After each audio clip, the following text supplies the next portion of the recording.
Ketemu kembali di pembahasan materi kimia kelas 10. Semoga siswa-siswi kelas 10 MIA dimanapun engkau berada masih tetap dalam lindungan Tuhan dan masih semangat untuk mengikuti pembelajaran. Nah, kali ini yang mau kita bahas adalah bilangan kuantum. Bilangan kuantum terdiri dari 4. Yang pertama, bilangan kuantum utama disimbolkan dengan M. Bilangan kuantum utama atau M ini menyatakan kulit utama atom berada. Yang kedua, bilangan kuantum azimut disimbolkan dengan L. Bilangan kuantum azimut atau L ini menyatakan subkulit elektron berada. Kita tahu bahwa subkulit elektron itu ada 4, yaitu subkulit S, P, D, F. Bilangan kuantum azimut atau harga L untuk setiap subkulit S, P, D, F ini, untuk subkulit S, L-nya sama dengan 0, P, L-nya sama dengan 1, D, L-nya sama dengan 2, F, L-nya sama dengan 3. Jadi cara cepat mengingatnya, S, P, D, F, L-nya 0, 1, 2, 3. Yang berikutnya adalah bilangan kuantum magnetik atau yang disimbolkan dengan M. Bilangan kuantum magnetik ini menyatakan keberadaan elektron pada orbital. Nah, sebelumnya kita sudah bahas bahwa elektron berada pada subkulit. Keberadaan elektron itu berada pada orbital. Nah, orbital pada setiap subkulit SPDF, untuk subkulit S orbitalnya 1, orbitalnya disimbolkan dengan kotak 1 seperti ini. Setiap satu orbital terisi maksimal 2 elektron. Itu makanya untuk subkulit S, jikalau terisi penuh di sini elektronnya 2, maksimal elektron pada subkulit S itu sama dengan 2. Itu sudah kita pahami sebelumnya ya. Untuk subkulit P, orbitalnya ada 3. Jadi kalau terisi ini semua, 3 orbital ini, maka maksimal elektron pada subkulit P itu adalah 6. Untuk subkulit D, orbitalnya ada 5. Kalau terisi semua elektron di 5 orbital ini, maka maksimal elektron pada subkulit D itu adalah 10. Subkulit F, orbitalnya ada 7. Kalau terisi semua elektron penuh di orbital subkulit F ini, maka maksimal elektron pada subkulit F itu adalah 14. Nah, dari sini alasannya kenapa pada setiap subkulit S, P, D, F itu maksimal elektronnya untuk S maksimal 2 elektron, untuk P maksimal 6, untuk D maksimal 10, untuk F maksimal 14. Nah, cara pengisian elektron pada masing-masing orbital, kita isi dulu elektron yang arah perputaran elektronnya searah jarum jam. Nah, disimbolkan dengan tanda panah ke atas. Kita isi dulu yang elektron arah perputarannya searah jarum jam sampai penuh. Nah, kemudian sesudah penuh, kita balik lagi dari orbital awal dengan elektron yang arah perputarannya berlawanan arah jarum jam. Nah, supaya lebih dipahami, kita contohkan saja. Ini orbital subkulit S, tadi orbitalnya 1. Kita isi semua ini penuh, supaya kamu pahami cara pengisian elektron pada setiap orbital. Arah perputaran elektron itu tadi ada yang searah jarum jam, disimbolkan dengan tanda panah ke atas. Oke, kemudian yang arah perputaran elektronnya berlawanan dengan arah jarum jam, kita simbolkan dengan tanda panah ke bawah. Nah, untuk subkuli S ini sudah penuh maksimal 2. Kemudian untuk subkuli P yang searah jarum jam, kita isi dulu sampai penuh. 1, 2, 3. Kemudian yang berlawanan arah jarum jam, kita isi mulai dari orbital awal. Ini yang berlawanan, panahnya ke bawah. Oke, sampai penuh. Nah, berarti elektron maksimal pada subkuli P ini ada 6. Kemudian pada subkuli D, kita isi dulu yang elektronnya searah jarum jam sampai penuh. Baru yang berlawanan arah jarum jam, mulai dari orbital awal. Iya. Kemudian pada subkuli F, kita isi yang searah jarum jam sampai penuh. Yang berlawanan dengan arah jarum jam, mulai dari orbital awal sampai penuh. Maka maksimal elektron pada subkulit F itu adalah 14. Oke, selanjutnya cara pengisian elektron pada setiap orbital sudah paham. Kita lanjut. Ini bilangan kuantum magnetik atau disimbolkan dengan M tadi. Harganya mulai dari minus L sampai dengan positif L. Maksudnya seperti ini. Tadi untuk subkuli SPDF harga L-nya 0, 1, 2, 3. Jadi untuk subkuli S, karena orbitalnya hanya 1, maka M-nya hanya sama dengan 0. Karena orbitalnya hanya 1. Tapi untuk subkuli P, bilangan kuantum magnetiknya atau M-nya mulai dari minus L sampai dengan positif L. Kita lihat tadi L untuk subkuli P itu adalah 1. Maka M untuk subkuli P kita mulai dari minus 1 sampai dengan positif 1. Karena tadi minus L sampai dengan positif L. Jadi dari minus 1 sampai dengan positif 1. Kita tulis mulai dari orbital awalnya berarti minus 1. Habis minus 1, 0. Setelah itu positif 1. Nah, begitu dia. Kemudian untuk subkuli D. Subkuli D kita tahu bahwa L-nya adalah 2, sehingga M-nya mulai dari minus 2 sampai dengan positif 2. Karena L-nya tadi 2. Mulai dari minus L sampai dengan positif L. Minus 2, minus 1, 0, positif 1, positif 2. Kemudian untuk subkuli F, kita tahu L-nya adalah 3. L untuk subkuli F itu sama dengan 3. Maka bilangan kuantum magnetiknya mulai dari minus L sampai dengan positif L, berarti mulai dari minus 3 sampai dengan positif 3. Nah, kita tulis di sini.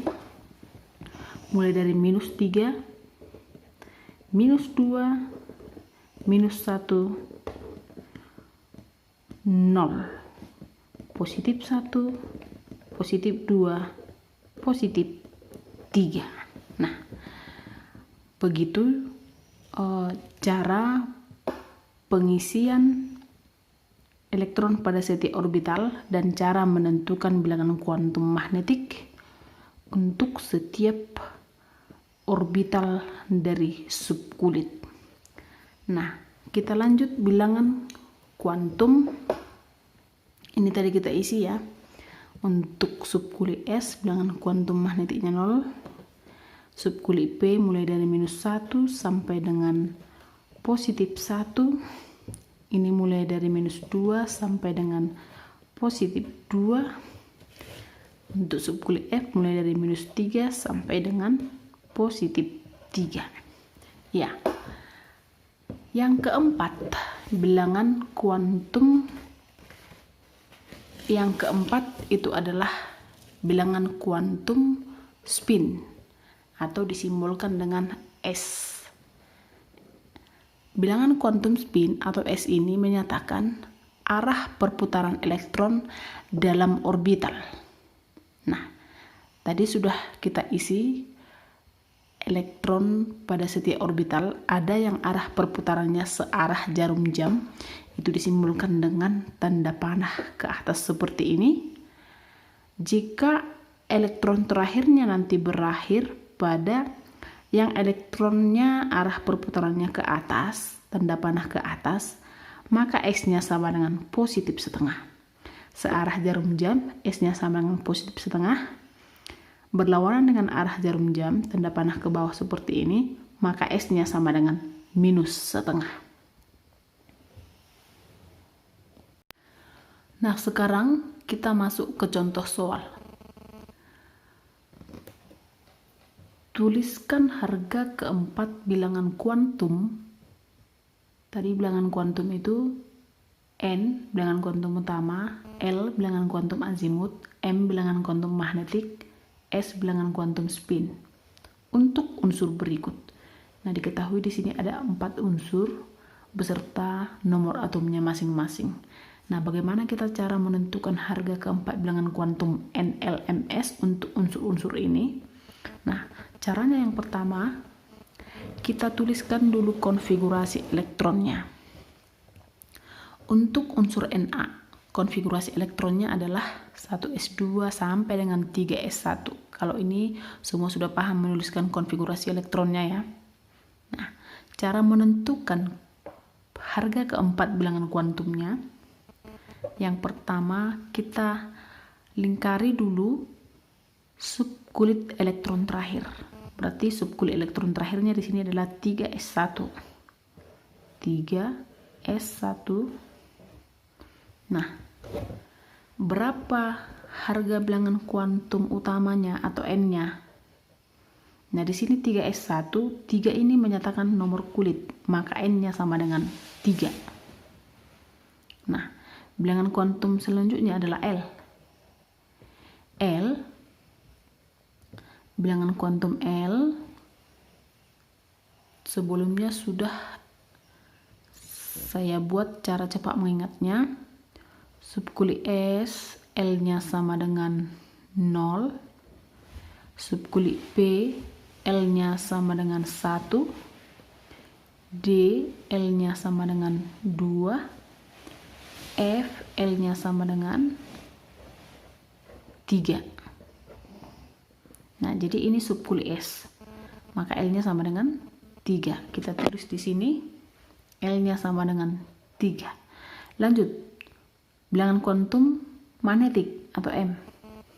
Nah, sebelumnya sudah kita bahas menentukan bilangan kuantum untuk setiap subkulit ini adalah dari -L sampai dengan +L, di mana orbital untuk setiap subkulit SPDF ini sudah kita bahas sebelumnya.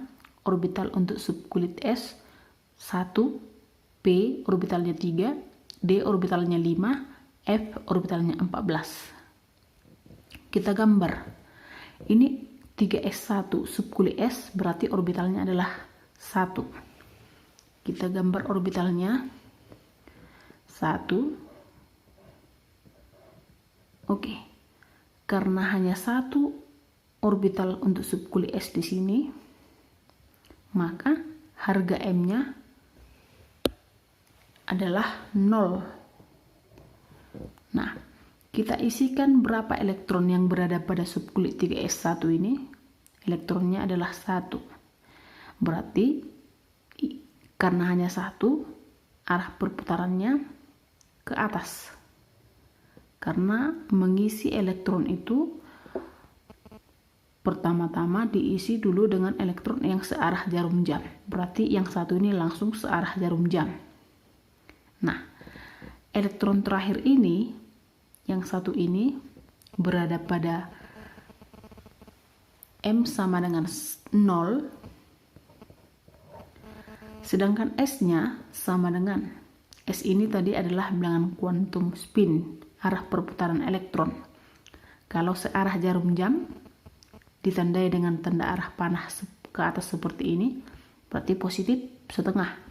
Kalau seandainya arahnya ke bawah berlawanan arah jarum jam, itu artinya negatif setengah. Nah, di sini kan ke atas arah panahnya, maka S-nya sama dengan positif setengah. Oke, lanjut ke contoh nomor 2. Di sini ada unsur P, nomor atomnya 15. Konfigurasinya 1s2 sampai dengan 3p3. Kita lingkari dulu subkulit elektron terakhir. Subkulit elektron terakhir 3p3. Nah, berapa N-nya? N-nya ini 3p3, 3-nya ini adalah nomor kulit, berarti N-nya sama dengan 3. Karena N ini tadi adalah menyatakan nomor kulit. Lanjut harga L. L untuk subkulit P. Untuk subkulit P, L-nya 1. Berarti ini L-nya sama dengan 1.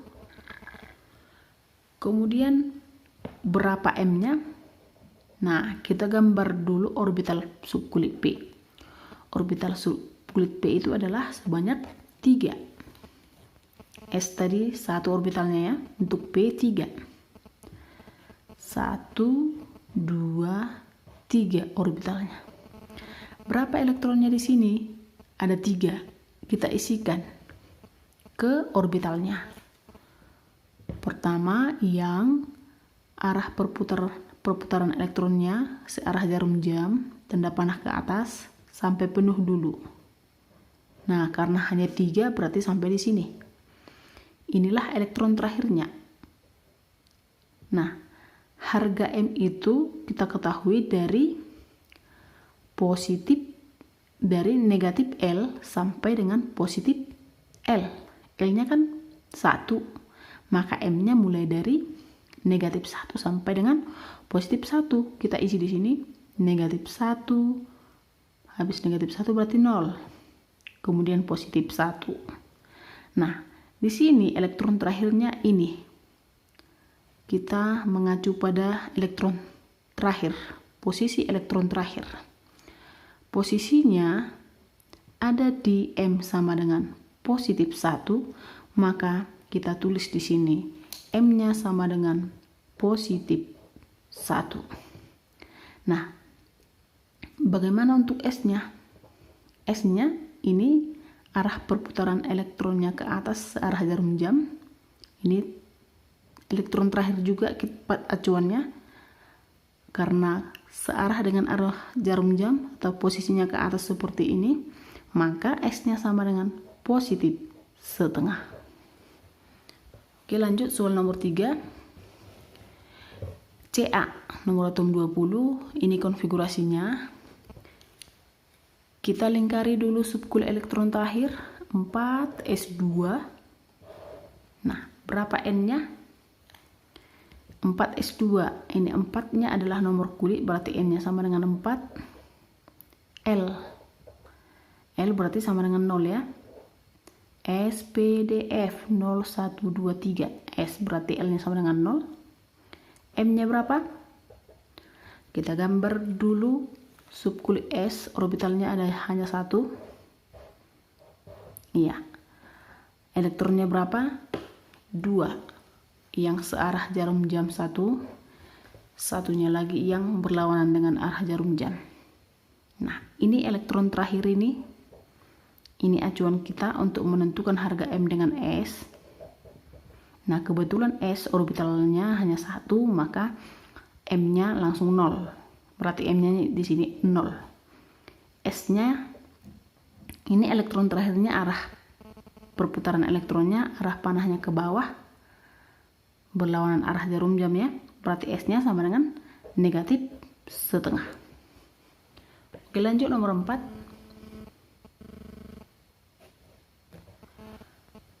Zn nomor atom 30, konfigurasinya seperti ini. Subkulit elektron terakhirnya ada di 3d10. Nah, berarti N-nya 3d10, berarti N-nya sama dengan 3. L-nya sama dengan SPDF 012, berarti L-nya 2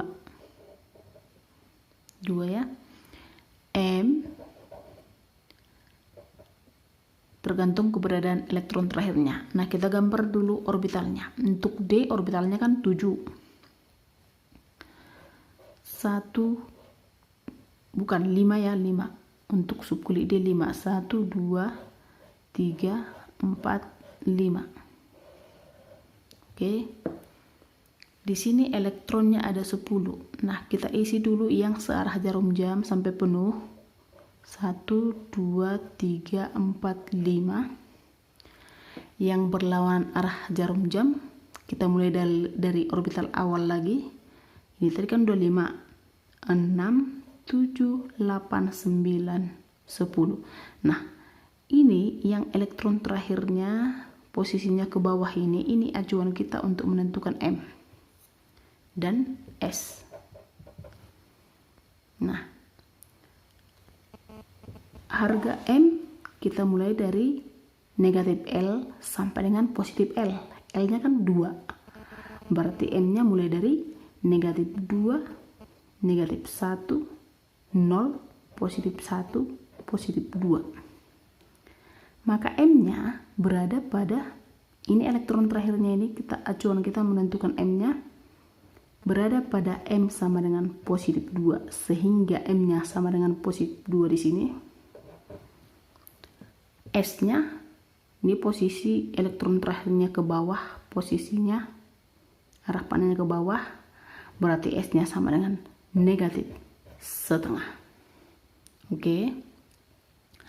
Demikianlah pembahasan mengenai penentuan bilangan kuantum, magnetik, azimut, bilangan kuantum utama, azimut, magnetik, dan spin, atau disimbolkan dengan N, L, M, S untuk beberapa unsur.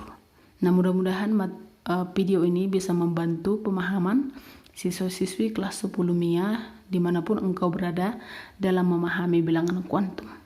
Oke. Sekian, semoga video ini bermanfaat.